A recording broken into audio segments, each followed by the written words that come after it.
Okay, so I've landed in a place with a lot of water. Remember before I was talking about how I really missed water, and I think I have enough of it now. I'm walking by this river in a place called New Bern, North Carolina, and the sky is very, very mysterious here. It is large and it's filled with big, deep clouds that just roll in and roll out. And I drove through a rainstorm today, and man, when these clouds drop water, they just drop it. There was hail coming down. It's just like wipers on number 3, you know, and then I couldn't even see. People put their hazards on in these rainstorms, like crazy, crazy, crazy. I'm gonna show you. There's one moving in right now, and if I don't get back home pretty soon, I'm gonna get drenched.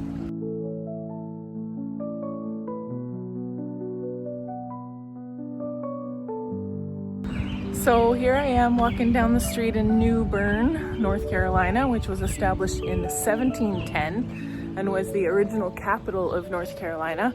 And also there's a lot of dark history, and that's not even a pun,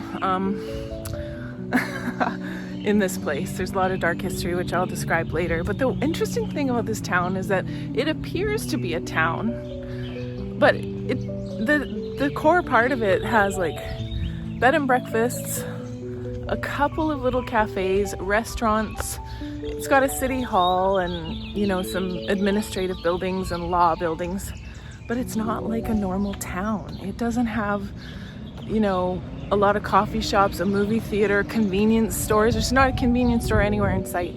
You have to go out, and then on the outer edges, there's the real town of New Bern. And it's kind of scuzzy. There's like big highways and big grocery stores. There's no grocery stores in this little town. So it's like, and there's galleries and lots of churches, so many churches, a million heritage houses.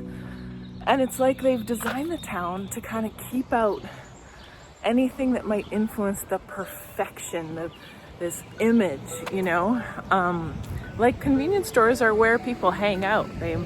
At the 7-Eleven youth and, you know, different people will hang out outside of convenience stores, and like there are little tiny parks here and benches, but it's just really interesting to see how carefully crafted this place is. Super carefully crafted, and it's a little scary too in a certain way, that for the amount of perfection.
Yeah, so here I am. I'm by the Neuse River in New Bern, North Carolina.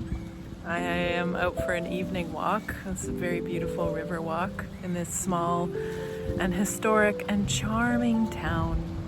And this guy walks by and he says, "It doesn't get much better than this, does it?" And I'm like, no, it doesn't. But honestly, I'm just walking around this city, and what amazes me is that this city has an incredibly tortured and complicated relationship with racism and slavery. And currently, it's full of white people and fancy houses. But it is part of the South, and North Carolina was part of the Confederacy. And so this town, when it was founded in 1710, was full of white landowners and their black slaves. And then finally, 150 years goes by, and there's this Civil War. 1862, this city was captured by the Unionists, who are the ones who were against slavery. And they took the city from the Confederates, who were the people who were all for slavery. And they take the city, and it becomes a real landing place for freed slaves. And all these black people come and start living in this town, and eventually this city becomes known as Jamestown, or James City, I think Jamestown. And it's a place for black people. It's got like 3,000 black people who've settled here and who are making their living here. But no, even after the Civil War and after the rights of all slaves had been established by constitutional law, North Carolina gave this land back to the previous white landowners, and basically they started booting out all the black people. And nearly 50 years after the Civil War, the white landowners passed a segregation law in this town. So almost 1900, it was 1898. We're talking only like 125 years ago, not a long time ago. They passed a segregation law, trying to keep black people out and down. And you can see it in this town, because if you go anywhere outside of this beautiful, charming little central core, you find lots and lots of black people and a lot of poverty and some pretty derelict neighborhoods and houses and places that don't look like they're in really good shape. So you can see it, but you can't see it in this town. There's all sorts of different plaques that go on about this landowner and this house owner and that house owner. There's a couple of plaques that mention, oh, this black person was famous for this or that, and they were born into slavery.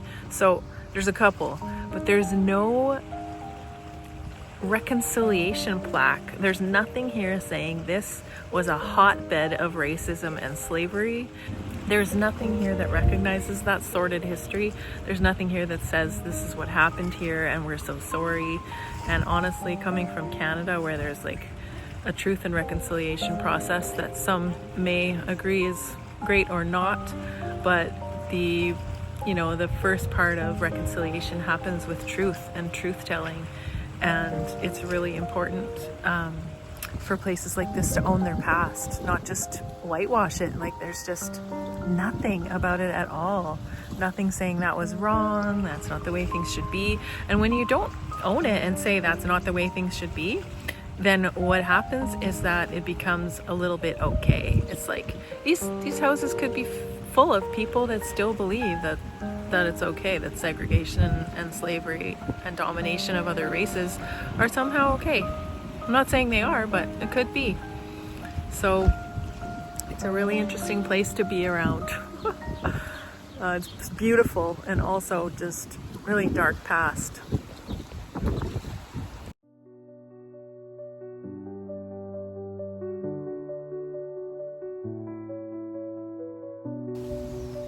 Hey fans, I'm at a cemetery in New Bern, one of the places on the National Historical Register. It's called Cedar Grove Cemetery, and it's 200 or 300 years old, and it's a very interesting place to be because it has a Confederate monument. All the soldiers are buried in this vault right behind me, underneath that white epitaph, and it's celebrating these people who fought to continue slavery. It's so odd for me. Like, I try to be a compassionate person who has some amount of grace, and I learn about that all the time, but it's hard to have grace, around people who died fighting for causes that I really, really disagree with. So I'm in this cemetery. In this cemetery, because New Bern, the town that I'm in, was so full of black people, more black people than white people, after the Civil War, as I've mentioned, they took it over. And they also disinterred, unburied many black people from this particular cemetery and buried them, took their bodies and reburied them in a black cemetery where they belonged. And it's just mind-boggling. It is mind-boggling that in any way that could be okay or could somehow be seen by people around here as okay. So this cemetery is basically like full of white bodies. I don't know whether that has changed, you know, in the recent past, whether the laws have changed around that, but it's just very strange that like white people would think that they should only be buried next to other white people. Ew, it's so bad. It's just so bad. And all in the name of Jesus, all in the name of the Christian church. So lest we forget. I'm gonna be a little bee in the bonnet about the things that we've done in the past. It's important not to forget and to really look at it and analyze it and remember that, even, you know, now. It's friggin' weird.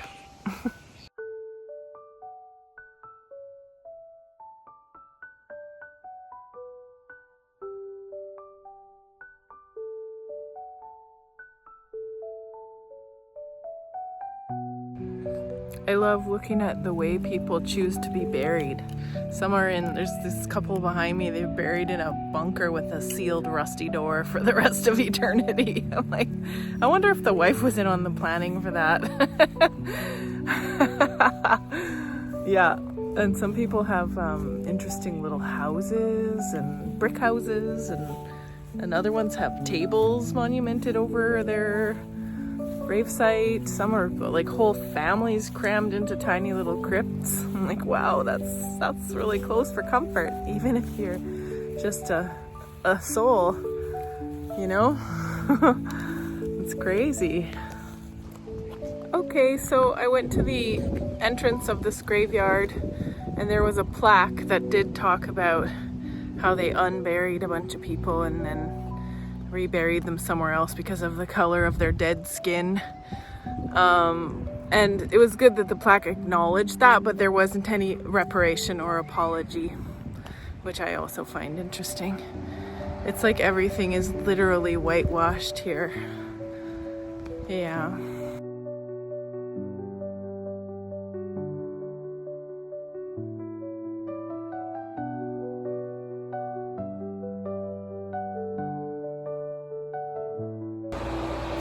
Well, friends, I'm going on a trolley ride again. I just love the fact that I'm so old that I can go on trolley rides unapologetically.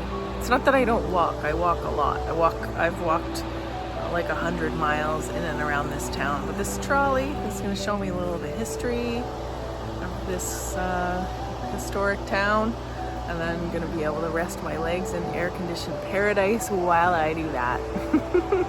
It's great. Learning plus comfort. Woo! That's me. Well, that was pretty fun. I wasn't sitting by a window, so I didn't get a lot of good shots, but I have been walking around and around these neighborhoods for several days now, and I've seen a lot of the houses, and we drove by them. And I learned a lot about the people that used to live in those houses. So I'm feeling like a bit of a friendly historian in this place. And yeah, there was a lot of interesting things mentioned about the Civil War and the Confederacy. And when the tour operator spoke about the history of this area, he spoke of enslaved people. He didn't say slaves, and I feel like that was a really good way to mention that. But he also didn't, you know, make any sort of apologies or reparations for that era. So, which I think would be a good thing if they included that. Anyways, it was a good tour and I'm glad I did it. I learned a lot.